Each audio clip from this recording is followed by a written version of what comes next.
एहन सुंदर ससुरारी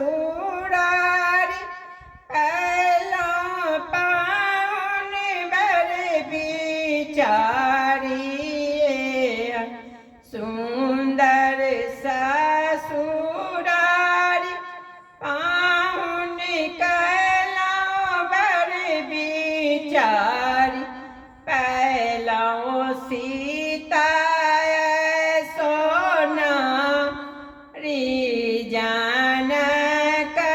जनकपुर में। पयलहुँ सीता सोनारी जनकपुर में। मिथिलावासी नर नारी सबसे जोड़लहुँ सरोकारी। मिथिलावासी नर नारी सबसे जोड़लहुँ सरोकार।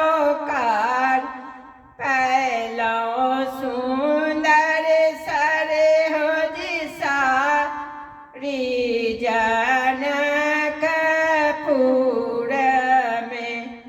पयलहुँ सुंदर सरहोज सारी जनकपुर में। कोना अयलहुँ मिथिला कयलहुँ बड़े बड़े यहाँ उपदेश। कोना अयलहुँ मिथिला कयलहुँ बड़े बड़े यहाँ उपदेश। हरलहुँ मिथिला के काले